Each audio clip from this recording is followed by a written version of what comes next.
मित्रों, गधे ने औरतों के बारे में 3 ऐसी गंदी बातें बताई जिसको जानकर आप भी कहेंगे वाकई में यह सच है। आप भी कहेंगे कि यह बातें औरतों पर बिल्कुल सटीक बैठती हैं। सच है पर कड़वा है। मित्रों, गधे ने समाज को सचेत रहने के लिए कई बातें बताई हैं। सबसे पहले खूबसूरत वीडियो को लाइक करें और वीडियो का लुत्फ उठाएं। आज का प्रसंग बहुत ही सुंदर है, अंत तक वीडियो को जरूर देखें। मित्रों, यह महत्वपूर्ण जानकारी आपको इस वीडियो में सुनने को मिलेगी। आपसे निवेदन है कि इस कहानी का एक एक शब्द ध्यान से सुनना। यह महत्वपूर्ण कहानी हमारे जीवन में बहुत काम आ सकती है। किसी गांव में किसान के घर एक बकरा और एक गधा रहता था। बकरा बड़ा चालाक, बड़ा स्वार्थी था, जबकि गधा सीधा साधा और बड़ा मेहनती था। दोनों एक ही किसान के पशु थे और इकट्ठे ही घर में रहते थे। किसान गधे के पीठ पर हमेशा अनाज लाद कर बाजार ले जाया करता था। बोझा ढोने का सारा काम गधे को ही करना पड़ता था। गधे का जैसा काम था, किसान उसको खाने को भी वैसा ही देता। खूब स्वादिष्ट और पौष्टिक आहार गधे को खाने को दिया जाता था और बकरे को रूखा सूखा भूसा डाल दिया करता था, क्योंकि बकरा कोई बोझ का काम तो करता नहीं था, इसलिए उसे खाने को भी वैसा ही दिया जाता था। गधे का भोजन देख देख कर बकरा दिन भर ललचाता रहता था और मन में सोचता था कि हमारा मालिक इस गधे को बहुत स्वादिष्ट चीजें खिलाता है और मुझे सिर्फ सूखा भूसा डाल देता है। मुझे कोई ऐसी तरकीब सोचनी चाहिए जो हमारा मालिक गधे की जगह स्वादिष्ट चीजें मुझे खाने को देने लगे। और ऐसा तभी हो सकता है या तो यह गधा मर जाए, या बीमार पड़ जाए, या इस घर से चला जाए। बकरे ने ज्यादा दूर तक दिमाग नहीं दौड़ाया, सिर्फ अपने स्वार्थ भर तक ही सोच लिया। और याद रखना बंधु, जो अत्यंत लालची और स्वार्थी लोग होते हैं, छोटी बुद्धि वाले लोग होते हैं, वह हमेशा छोटा ही सोचते हैं। बकरे ने एक योजना बनाई और गधे को भड़काने की ठान ली। बकरा गधे के पास जाता है और बोला, मित्र, तुम बड़े मेहनती हो, पर तुम्हें यह नहीं लगता कि किसान तुम्हारा पूरा फायदा उठा रहा है? देखो कितना भारी बोझ डाल दिया है। अगर तुम इसी तरह मेहनत करते रहोगे तो एक दिन तुम्हारी जान चली जाएगी। बकरा बोला, अरे गधे भाई, हमारा मालिक तुमसे कितना काम लेता है। पूरे दिन तुम्हारी पीठ पर बोझा ढोता रहता है और देखो मार मार कर तुम्हारी पीठ पूरी सुजा डाली है। अच्छा काम क्यों नहीं करते जिससे तुम काम से भी बच जाओ और बैठे बैठे खाने को भी मिलता रहे? गधा बोला, भैया, ऐसा कौन सा काम है जो मालिक मुझे बैठकर खिला देगा? अगर तुम्हारे दिमाग में ऐसी कोई तरकीब है तो मुझे जरूर बताओ। तब बकरा कहता है, हाँ है ना तरकीब। तुम एक काम करना, कल जब मालिक तुम पर बोझा लादकर बाजार जाए तो तुम चलते चलते कहीं लड़खड़ा कर किसी खाई या कंधक में गिर जाना और बीमार होने का नाटक करके बैठ जाना। मालिक समझेगा कि तुम बीमार हो, फिर वह अगले दिन से तुम्हें काम पर नहीं ले जाएगा और तुम्हें बैठे बैठे खाने को मिलता रहेगा। मित्रों, बकरा जानता था कि गधा अगर ऐसा करता है तो वह निश्चित ही खाई में गिरकर मर जाएगा और फिर घर में मैं ही अकेला रह जाऊंगा और मालिक का जो प्यार अभी जो गधे पर लुटाता है वह मुझ पर लुटाने लगेगा। बकरे ने इस प्रकार से गधे के कान भर दिए। गधे ने भी सोचा कि बकरा ठीक कहता है, मुझे कल ऐसा ही करना चाहिए।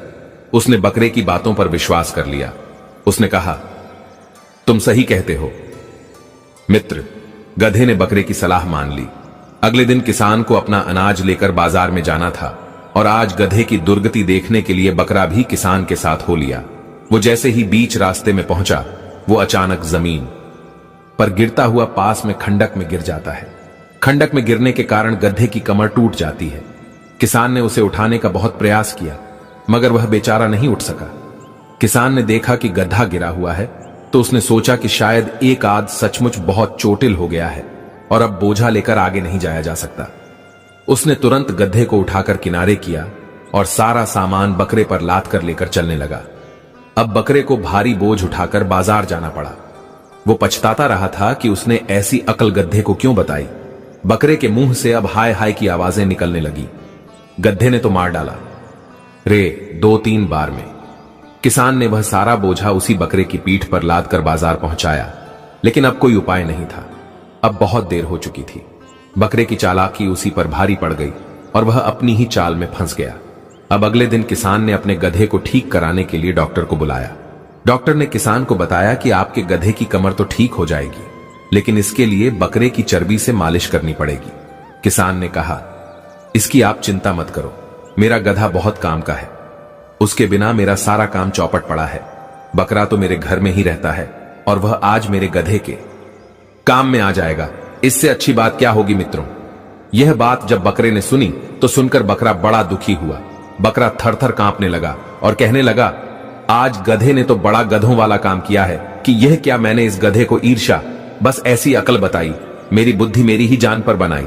अरे गधे, तूने तो मुझे मरवा दिया, कल मुझे किसान कटवा देगा और मेरी चर्बी से अपना गधा ठीक करेगा। यही बात सोच सोचकर बकरा बड़ा परेशान था। बकरे को अत्यंत उदास देखकर गधा कहने लगा, अरे भाई, बीमार तो मैं हूं, तुम इतने दुखी क्यों होते हो। तब रोते रोते बकरे ने अपनी सारी चालाकी गधे को बता डाली। सुनकर गधे को भी बड़ा आश्चर्य हुआ। उस बेचारे बकरे की मूर्खता पर, या यूं कहे कि उसकी अत्यंत चालाकी पर गधे को बड़ी हंसी आ रही थी। गधा सोचने लगा, स्वार्थी और चालक व्यक्ति दूसरों को धोखा देने की कोशिश में अक्सर खुद ही फंस जाते हैं। गधा बोलता है, बकरे भाई, अब तुम्हारा मरना तय है, तुम्हें अब कोई नहीं बचा सकता। ऐसे लोग हमेशा मुंह की खाते हैं, समझदार लोगों को ऐसे लोगों से बचकर रहना चाहिए। गधा बोला, बकरा भाई, इस संबंध में मैं तुम्हें एक कहानी सुनाता हूं, ध्यान देकर सुनो कि हमें किन किन लोगों से बचकर रहना चाहिए। बात बहुत पुरानी है। किसी राज्य में एक राजा रहता था जिसके कोई संतान नहीं थी। वह हमेशा भगवान से, देवी देवताओं से, साधु संतों से, यहां तक कि जंगल के पेड़ पौधों से हर समय प्रार्थना करता रहता था कि भगवान उसे कोई बच्चा दे दे। पर उसकी सारी प्रार्थनाएं ही बेकार चली जाती थी। लेकिन उसे किसी भी कीमत पर संतान चाहिए थी। एक दिन वह जंगल में जाता है और एक स्थान पर जाकर प्रार्थना करता है। रोज की तरह जब वह प्रार्थना कर रहा था तो उसने एक दिव्य आवाज सुनी। वह आवाज कह रही थी, क्या तुम्हें एक लड़का चाहिए जो मर जाए, या एक लड़की चाहिए जो तेरे घर से भाग जाए। यह सुनकर वह सोच ही नहीं सका कि वे इस बात का क्या जवाब दे, तो इसीलिए वह चुप रह गया। अब वह अपने महल में आता है और अपने सारे दरबारियों को बुलाता है और उन्हें जंगल में हुई घटना के बारे में बताता है कि एक आवाज ने मुझसे यह बात कही थी कि अगर मैं बेटा मांग लूं तो वह मर जाएगा, अगर बेटी मांग लूं तो वह भाग जाएगी। मैं बड़ी दुविधा में पड़ गया हूं कि मैं उससे क्या मांगूं, मांगूं या ना मांगूं। मुझे इस बात का क्या जवाब देना चाहिए। राजा की बात सुनकर राजा के समस्त दरबारी जन राजा को सुझाव देते हुए बोले कि महाराज, यह तो बड़े ही धर्म संकट में डालने वाली बात है। अगर आप लड़के को मांगते हो और जन्म के कुछ दिन बाद वो मर जाता है तो यह ठीक वैसा ही होता है। तो यह ठीक वैसा ही है जैसे किसी बच्चे का ना होना। इसलिए हम सबकी राय यह है कि ना होने से अच्छा है कि वो होना चाहिए। इसलिए आपको लड़की मांगनी चाहिए, क्योंकि अगर लड़की भाग भी गई तो भी वह कम से कम जिंदा तो रहेंगी और आप उसे कभी भी देख सकते हो। दूसरी बात, यदि हम पहले से ही सतर्क रहेंगे और लड़की की कड़ी सुरक्षा व्यवस्था और उस पर हर समय चौकसी रखेंगे तो वह भाग भी नहीं पाएगी। लड़की का भागना और ना भागना तो हमारे हाथ में है, लेकिन लड़के का मरना और उसे बचाना हमारे हाथ में नहीं है। और यदि लड़की हो गई तो हम उसे ताले में बंद करके भी रख सकते हैं ताकि वह कहीं भाग भी ना पाए। मित्रों, दरबारियों की राय लेने के बाद फिर से जंगल में जाता है और उसी जगह जाता है जहां वह रोज आकर प्रार्थना करता था। राजा के समक्ष वही आवाज फिर सुनाई देती है, हे राजा, हम तुम्हारी प्रार्थना से प्रसन्न है। हम तुम्हें यह संतान देने के लिए बाध्य है, परंतु तुम्हें एक ऐसी संतान चाहिए। क्या तुम्हें एक लड़का चाहिए जो मर जाए, या एक लड़की चाहिए जो भाग जाए। राजा ने कुछ देर सोच विचार करने के बाद में उस आकाशवाणी को जवाब दिया कि मुझे एक लड़की चाहिए जो भाग जाए। आकाशवाणी ने कहा, जाओ, ऐसा ही होगा। समय आने पर तुम्हारी पत्नी के गर्भ से एक पुत्री पैदा होगी जो आगे चलकर भाग जाएगी। इधर गधा कहता है, हे बकरा भाई, अब आगे सुनो। उस आकाशवाणी की कही हुई बात बिल्कुल सही साबित हुई। समय आने पर उस राजा की रानी ने एक सुंदर बेटी को जन्म दिया। बेटी होने के बाद राजा सदमे में आ गया, क्योंकि वह बेटी के चरित्र से पहले ही अवगत था। राजा को बेटी को लेकर चिंता होने लगी। मित्रों, शहर से कई मील दूर राजा का एक बगीचा था जिसके बीच एक महल बना हुआ था। बेटी के भाग जाने के डर से वह अपनी बेटी को उसी बगीचे वाले महल में लेकर जाता है और एक आया के साथ उसने अपनी बेटी को उसी महल में छोड़ दिया। राजा और रानी अक्सर उनसे मिलने के लिए वहां चले जाते थे ताकि वह लड़की राजा और रानी से मिलने के लिए जिद ना करे और वह नगर से, शहर से अपरिचित रहे। उनका मानना था कि लड़की अगर शहर में आएगी और आकर्षक वस्तुएं देखेगी, आकर्षक लोगों से मिलेगी तो उसका मन भटकेगा। इसीलिए उसे इन सब चीजों से दूर रखा गया था, ताकि वो इन सब बातों को और लोगों से अपरिचित रहे और वह वहां से भाग ना सके। राजा और रानी अपनी बेटी से मिलने जब कभी महीना 2 महीना बाद जाते रहते थे। धीरे धीरे जब राजकुमारी बड़ी हो गई, जवानी की सीढ़ी पर जब उसने कदम रखा तो उसका मन आकर्षक वस्तुओं को देखने का होने लगा। मित्रों, एक दिन एक नौजवान व्यक्ति उस बगीचे की तरफ आता है और उसने राजकुमारी को देखा और उस राजकुमारी ने नौजवान को देखा तो दोनों में प्रेम हो गया। राजकुमारी ने पहली बार किसी सुंदर पुरुष को देखा था तो देखते ही उसे उससे प्रेम हो जाता है। वह पुरुष राजकुमारी को आया है, रिश्वत में बहुत सारे पैसे देता है और राजकुमारी से मिलने की इजाजत ले लेता है। कुछ दिन तक दोनों का मिलना जुलना चलता रहा। धीरे धीरे उनका प्रेम परवान चढ़ने लगा। दोनों को एक दूसरे से प्रेम हो जाता है। दोनों ने खुशी खुशी शादी कर ली। दोनों ने यह शादी अपने माता पिता को बिना बताए ही कर ली थी। इस प्रकार धीरे धीरे वह युवक राजकुमारी को शहर में घुमाने ले जाने लगा। 9 महीने उपरांत राजकुमारी ने एक सुंदर बेटे को जन्म दिया। अगली बार जब राजा अपनी बेटी से मिलने आता है तो पहले वह उसकी आया से मिला। उसने उससे पूछा कि उसकी बेटी कैसी है। आया बोली, बहुत अच्छी है, आप विश्वास नहीं करेंगे कि उसमें अभी अभी एक बेटे को जन्म दिया है। यह खबर मैं आपको भिजवाने ही वाली थी। मित्रों, यह सुनकर राजा के पैरों के नीचे जमीन खिसक जाती है। सोचने लगा कि जिस बात के डर से मैंने उसे शहर से इतनी दूर बगीचे में रखा था और वही बात हो गई। राजा को बहुत शर्मिंदगी महसूस हुई और वह बहुत गुस्सा भी हुआ। राजा ने उस लड़की से कोई भी रिश्ता रखने से इनकार कर दिया। वो राजकन्या अपने पति और बेटे के साथ उसी बगीचे वाले महल में रहने लगे। यह सुनकर राजा ने उसे कोई रिश्ता रखने से मना कर दिया। इस तरह राजकुमारी अपने पति और बेटे के साथ उसी महल में अकेली रहती रही। धीरे धीरे उसका बेटा बड़ा होने लगा। राजा ने तो उससे संबंध ही तोड़ दिया था। ना तो वह कभी बगीचे में आता था और ना कभी अपनी बेटी और नाती को अपने घर बुलाता था। धीरे धीरे जब वह राजकुमारी का पुत्र 15 साल का हो जाता है, उसके बाद भी उसके बेटे ने कभी अपने नाना को नहीं देखा था, क्योंकि राजा ने अपनी बेटी और उसके बेटे से मिलने से इनकार कर रखा था। राजकुमारी का जो पति था उस पर भी राजा ने बगीचे में आने पर पाबंदी लगा रखी थी। एक दिन राजकुमारी के पुत्र ने अपनी मां से कहा, मां, मैं अपने नाना से मिलना चाहता हूं। उसकी मां ने कहा, हां बेटी, क्यों नहीं जाओ, तुम उनके महल में चले जाओ और उनसे मिलाओ। तुम्हारे नाना इसी शहर में रहते हैं। मेरे साथ साथ वो तुमसे भी नफरत करते हैं, शायद उनका मन बदल जाए। गधा बोला, हे भाई बकरे। अगले दिन राजकुमारी का पुत्र सुबह जल्दी उठा और एक घोड़े पर सवार होकर काफी सारा पैसा लेकर अपने नाना से मिलने के लिए चल देता है। जब वह वहां पहुंचा तो उसके नाना ने उसे कोई प्यार नहीं दिखाया, बल्कि उसकी तरफ देखा भी नहीं और उससे बोले भी नहीं। इस प्रकार कई बार राजकन्या का बेटा राजा से मिलने के लिए जाता है, मगर राजा ने उसका ठीक से स्वागत नहीं किया। कुछ दिनों के उपरांत वह राजकन्या का पुत्र अपने नाना से कहता है, नाना जी, आप मेरी मां से और मुझसे इतने नाराज क्यों रहते हैं? लड़के की बात का राजा ने कोई उत्तर नहीं दिया। लड़के ने फिर पूछा, नाना जी, आप कुछ बोलते क्यों नहीं? तुम मेरी मां को कौन सी शर्त पर क्षमा कर सकते हो, मुझे बताओ। मैं तुम्हारी वह हर शर्त पूरी करने को तैयार हूं। राजा कहने लगा, पुत्र, मैं तुम्हें और तुम्हारी मां को एक शर्त पर क्षमा कर सकता हूं। जब तक तुम जंगल में रहने वाली जादूगरनी का सिर काट कर नहीं लाओगे, तब तक मैं तुमसे नहीं बोलूंगा। यदि तुम उस जादूगरनी का सिर काटकर मुझे लाकर दे दोगे तो मैं तुम्हें और तुम्हारी मां को अपना लूंगा। राजकुमार बोला, नाना जी, आप चिंता ना करिए, मैं आपकी यह इच्छा जरूर पूरी करूंगा। मैं उस जादूगरनी का सिर काटकर अवश्य लाऊंगा। राजा बोला, यही तो मैं चाहता हूं कि तुम वहां जाओ और उस जादूगरनी का सिर काट कर लाओ। मित्रों, राजा के मन में कपट चल रहा था।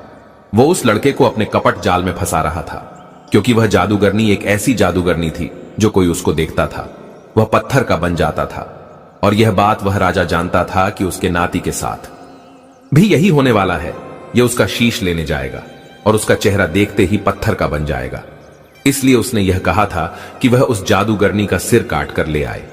मित्रों, लड़का जादूगरनी के पास के लिए चल देता है। मित्रों, आगे की हर कठिनाइयों से वह अनजान था। उस लड़के ने एक बहुत ही बढ़िया घोड़ा चुना और कुछ पैसे और कुछ खाने पीने का सामान लेकर चल पड़ता है। चलते चलते रास्ते में उसे एक बूढ़ा व्यक्ति मिलता है। बूढ़े व्यक्ति ने जब उस नौजवान बालक को जंगल की ओर जाते हुए देखा तो पूछने लगा, बेटे तुम कहां जा रहे हो? लड़के ने जवाब दिया, बाबा मैं जादूगरनी का सर काट कर लाने के लिए जा रहा हूं। मेरे नाना मेरी मां से बहुत नफरत करते हैं। वे बस इसी शर्त पर मुझे और मेरी मां को अपना सकते हैं। बूढ़ा आदमी समझ गया कि राजा की नीयत साफ नहीं है। जरूर उसने इस बालक को जादूगरनी के हाथों मरने के लिए छोड़ दिया है। बूढ़ा आदमी बोला, बेटे इस काम के लिए तुम्हें एक ऐसा घोड़ा चाहिए जो उड़ सके, क्योंकि वहां पहुंचने के लिए तुम्हें एक पहाड़ के ऊपर से जाना पड़ेगा, जिस पर बहुत सारे बाघ और जहरीले जीव जंतु रहते हैं। अगर तुम इस घोड़े से जाओगे तो यह तुम्हारा घोड़ा और तुम दोनों उन जंगली जीवों का भोजन बन जाओगे। निश्चित ही वे तुम दोनों को खा जाएंगे। लड़का कहता है, बाबा मुझे ऐसा घोड़ा कहां मिलेगा जो उड़ता हुआ जा सके, मुझे उस जादूगरनी तक पहुंचा सके। बूढ़ा कहने लगा, रुको मैं तुम्हें एक ऐसा घोड़ा लाकर देता हूं। यह घोड़ा नदी, पहाड़ों और जंगलों के ऊपर से उड़ता हुआ उस जादूगरनी तक तुम्हें पहुंचा देगा। इतना कहकर वह बूढ़ा आदमी गायब हो जाता है और वह एक अद्भुत और शानदार घोड़े के साथ फिर से प्रकट होता है। घोड़ा उस बालक को देते हुए बूढ़ा आदमी कहने लगा, बेटे अब तुम मेरी बात ध्यान से सुनो। तुम सीधे सीधे उस जादूगरनी को नहीं देख सकते, क्योंकि अगर तुमने उसे देखने का प्रयास किया तो तुम पत्थर के बन जाओगे। तुम भी उसे देखने के लिए एक विशेष तरह के शीशे की मदद लेनी होगी, और मैं तुम्हें यह भी बताता हूं कि वह शीशा तुम्हें कहां मिलेगा और कैसे मिलेगा। तुम यहां से उत्तर दिशा की ओर चले जाओ और थोड़ी दूर जाने के बाद तुम्हें एक संगमरमर का महल दिखाई देगा और उसके आगे एक बगीचा दिखाई देगा जिसमें तरह तरह की फूल वाली पेड़ पौधे लगे होंगे। उस बगीचे में तुम्हें 2 अंधी महिलाएं मिलेंगी। उन दोनों स्त्रियों के पास केवल एक ही आंख है। वे दोनों उसे एक आंख को आपस में बांटकर इस्तेमाल करती है, यानी कि उसे एक आंख से भी दोनों बदल बदल कर देखती है। उन्हीं स्त्रियों के पास वह शीशा है जो तुम्हें उस जादूगरनी को देखने के लिए चाहिए। यदि तुम्हें उनसे वह शीशा चाहिए तो तुम्हें उसकी उस आंख को चुराना होगा, और जब वह अपनी आंख लौटाने को कहे तो तुम बदले में उनकी आंख के बदले उस शीशे को मांग लेना। वह जादूगरनी अक्सर अपना समय घास के मैदान में गुजारती है। लड़के ने बूढ़े को धन्यवाद दिया और वह उस उड़ने वाले घोड़े को लेकर चल दिया। वो उन पहाड़ों को, जंगलों को और नदियों को ऊपर से उड़ता हुआ पार करता हुआ जाने लगा। उन जंगलों में और पहाड़ों पर अनेकों हिंसक जानवर रहते थे। अनेक शेर, चीता, भेड़ियां, सांप, बिच्छू, जहरीले जीव जंतु रहते थे, और जो उसे खाने के लिए तैयार खड़े थे। वे उसे खाने के लिए दौड़ भी रहे थे, मगर वह उनकी पहुंच से काफी ऊपर उड़ रहा था, इसीलिए वह उसका कुछ नहीं बिगाड़ सके। पहाड़ को पीछे छोड़ता हुआ वह उड़ता चला जा रहा था। तभी उसे दूर एक संगमरमर का महल दिखाई देता है। उसने सोचा कि शायद यही उन अंधी स्त्रियों का महल होगा। उन दोनों अंधी स्त्रियों के बीच में एक ही आंख थी। उस आंख को एक दूसरे को ले देकर इस्तेमाल करती रहती थी। वह लड़का उस संगमरमर के महल के पास पहुंच जाता है। महल का दरवाजा खटखटाने की हिम्मत नहीं कर सका। अब तो वह बगीचे में ही टहलने लगा। उधर भी दोनों अंधी स्त्रियां भोजन करने के बाद अपने बगीचे में टहलने के लिए आती है। उस समय वह राजकुमारी पुत्र एक पेड़ पर चढ़कर बैठ जाता है, ताकि वे स्त्रियां उसे देख ना सके कि वे बातें करती हुई उस बगीचे में घूम रही थी। जिस स्त्री के पास आंख थी उसने ऊपर की तरफ मुंह उठाकर देखा और बोली, बहन तुम्हें यह महल देखना चाहिए जो राजा ने अभी नया नया बनवाया है। दूसरी बोली, अच्छा तो तुम मुझे आंख दे दो, तभी तो मैं देख पाऊंगी। पहली वाली ने उसे आंख दे दी, पर जैसे ही उसने हाथ बढ़ाकर आंख लेनी चाहिए तो पेड़ पर बैठे उस लड़के ने नीचे हाथ बढ़ाकर बीच में से ही उस आंख को ले लिया। दूसरी बोली, अरे बहन तुम मुझे आंख क्यों नहीं दे रही हो? तुम सारा कुछ अपने आप ही देखना चाहती हो, लाओ मुझे भी देखने दो। पहली वाली बोली, अरे बहन कैसी बातें कर रही हो, मैंने तो तुम्हें आंख कब की दे दी है।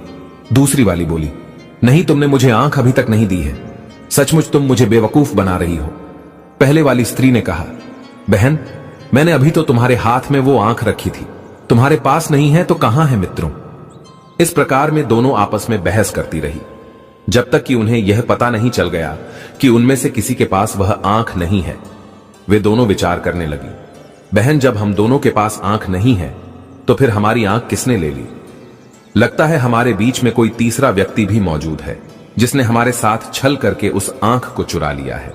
तभी वे जोर से बोलती हैं, अगर वो आदमी यही है जिसने हमसे हमारी आंख ली है तो मेहरबानी करके वो हमारी आंख हमें दे दे, क्योंकि हम दोनों के पास केवल एक ही आंख है। और उसी से हम दोनों बहनें देखती हैं। अगर उसे हमसे हमारी आंख के बदले में कुछ चाहिए तो वह हमें बता दे, हम उसे देने को तैयार है। वह हमें बताए कि वह हमसे क्या चाहता है, हम अपनी आंख के बदले में उसे वस्तु प्रदान करेंगे।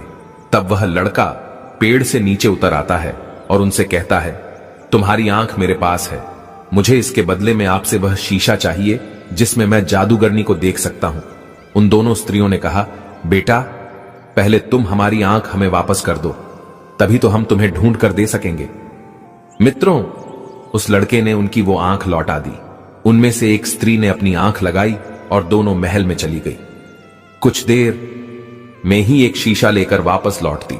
उन्होंने वह शीशा उस लड़के को दे दिया और वह कुमार शीशा लेकर अपने आगे की यात्रा पर चल पड़ा। चलता रहा, चलता रहा। धीरे धीरे वह जादूगरनी के बगीचे के ऊपर पहुंच जाता है। बगीचे में से सुंदर सुंदर फूलों की सुगंध हवा में ऊपर आ रही थी। जैसे जैसे वह आगे बढ़ता गया, फूलों की खुशबू और तेज होती चली गई। लड़का धीरे धीरे घास के मैदान में बने एक सुंदर महल के पास पहुंच जाता है। उस मैदान में फूल ही फूल लगे थे। वह जादूगरनी अपने घास के मैदान में घूम रही थी।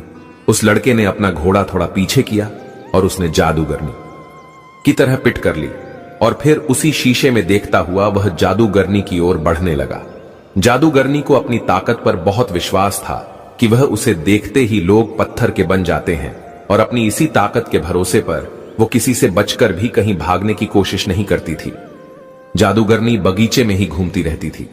लड़का उसे शीशे में देखते हुए उसके पास तक पहुंच जाता है और अपनी तलवार घुमाकर चलाते हुए उसका सिर काट लेता है। उसके सिर से थोड़ा सा खून निकला जो जमीन पर गिरते ही सांपों के रूप में बदल गया। उस लड़के ने शीशे में देखते हुए वह सिर एक थैली में रख लिया और उड़न घोड़े पर बैठकर आकाश में उड़ गया। उड़ते उड़ते वह एक बंदरगाह पर पहुंचा जो समुद्र किनारे बना हुआ था। समुद्र के किनारे वो लड़का जाता है तो वहां उसे एक सुंदर सी लड़की काले कपड़े पहने दिखाई देती है। वो लड़की वहां खड़ी होकर रो रही थी। उसने उस लड़के को देखा तो वह लड़की चिल्लाने लगी, चले जाओ, यहां से चले जाओ। यहां अगर अजगर आ गया तो वह तुम्हें भी खा जाएगा। वह रोज एक जिंदा आदमी को खाता है। आज मेरी बारी है, इसलिए मैं यहां उसका इंतजार कर रही हूं, पर तुम यहां से चले जाओ। तुम कौन हो? लड़के ने उसे धीरज बनाया। देखो तुम घबराओ नहीं, मैं तुम्हें उस अजगर से बचाऊंगा। लड़की रोते रोते बोली, यह नामुमकिन है, उस विशाल से अजगर को मारना बहुत कठिन काम है। लड़का उसे तसल्ली देते हुए बोला, तुम डरो नहीं और आओ मेरे घोड़े पर बैठ जाओ। इतना कहकर लड़के ने लड़की को अपने घोड़े पर बैठा लिया। उसी समय पानी में छपाक सी आवाज सुनाई देती है। वह आवाज उसी अजगर की थी जो समुद्र से बाहर निकलकर उसे खाने वाला था। तो लड़के ने लड़की से अपनी आंख बंद करने के लिए कहा और उसने भी अपनी आंखें बंद करके थैले में से उसी जादूगरनी का सिर निकाला लिया। उधर अजगर ने पानी में से अपना सिर बाहर निकाला तो उसे जादूगरनी का वह सर दिखाई दिया। सर देखते ही वह अजगर तुरंत पत्थर का बन गया और समुद्र की तने में डूब गया। वह लड़की एक राजा की बेटी थी, तो लड़की को अजगर से बचाकर वह राजकुमार उसके माता पिता के पास ले जाता है। राजा और रानी दोनों ही अपनी बेटी को जिंदा और सही सलामत देखकर बहुत खुश होते हैं। इसके बदले में राजा ने अपनी बेटी की शादी उस लड़के से कर दी और वह लड़का कुछ दिन उनके पास रहा। उसके बाद वह लड़का राजकुमारी को साथ लेकर अपने राज्य के लिए लौट आता है और कहा, मैं खुद ही अपने राज्य का राजा हूं और उसे वापस लौटना है। राजकुमारी को लेकर वह अपने नाना के पास पहुंचा। राजा अपने नाती को जिंदा वापस आया देखकर बड़ा आश्चर्यचकित होता है और साथ ही कुछ दुखी भी होता है। लड़का बोला, नाना जी, आप यही चाहते थे ना कि मैं जाऊं और जादूगरनी का सिर काट कर ले आऊं, तो देखिए मैं उसका सिर काट कर ले आया हूं। इतना कहकर उसने अपनी आंखें बंद करके जादूगरनी का सिर्फ थैले से निकाला और राजा के सामने कर दिया। जैसे ही राजा ने उसका सिर देखा तो वह राजा पत्थर का बन जाता है। मित्रों, इसे उसकी करनी का दंड मिल जाता है। उसके बाद लड़का अपने माता पिता के पास वापस चला जाता है। बाहर से उन सबको लेकर वह अपने नाना के राज्य में लौटता है और अपने नाना के बाद वह लड़का वहां का राजा बन जाता है। उस राजकुमारी से उसकी शादी हो गई थी और वह खुशी खुशी उसी नगर में रहने लगी। मित्रों, इस कहानी में सीखने वाली बात यह है कि ऐसे 4 प्रकार के लोग जो आपके सामने आपके भले बनने का दिखावा करते हैं लेकिन भीतर से आपको नष्ट करने का षड्यंत्र रचते रहते हैं, उन लोगों से बहुत ही सावधान रहने की जरूरत है। क्योंकि वह लोग मुंह के मीठे और मन के बहुत कड़वे होते हैं। उनके मुख में अमृत और हृदय में हलाहल होता है। ऐसे लोगों को पहचानना बहुत मुश्किल होता है जो आपके साथ रहकर आपका नुकसान करते रहते हैं। अब सवाल यह है कि उन्हें कैसे पहचाने। तो मित्रों, एक गधे ने उनकी कुछ पहचान बताई है। नंबर 1, ईर्ष्यालु व्यक्ति। जो लोग आपके अच्छे काम हैं, सफलता और गुणों से जलते हैं और सामने से आपके मित्र होने का नाटक करते हैं। वे आपको हानि पहुंचाने के लिए गुप्त रूप से योजना बनाते हैं और आपके समूह आपके गुण गाते रहते हैं। ऐसी दमोही चेहरे वालों से सदैव सावधान रहना चाहिए। नंबर 2, मतलबी मौका परस्त लोगों से। ऐसे लोग केवल अपने लाभ के लिए आपके साथ होते हैं। वे तब तक आपके पक्ष में रहते हैं जब तक उन्हें आपसे कोई फायदा मिलता है, लेकिन मौका मिलते ही आपको नुकसान पहुंचाने में भी वे पीछे नहीं हटते। नंबर 3, ऐसे व्यक्ति जो आपकी तरक्की से, आपके हुनर से जलता हो। ये लोग अंदर से आपको पसंद नहीं करते और आपके ऊपर तो नकारात्मक भावना रखते हैं। हालांकि सामने से वह आपके हितैषी होने का नाटक करते हैं, परंतु उनका असली दोष आपको गिराना या कमजोर करना होता है। ऐसे लोगों से सदैव सावधान रहना होगा और उनके इरादों को समझना बहुत ही महत्वपूर्ण है।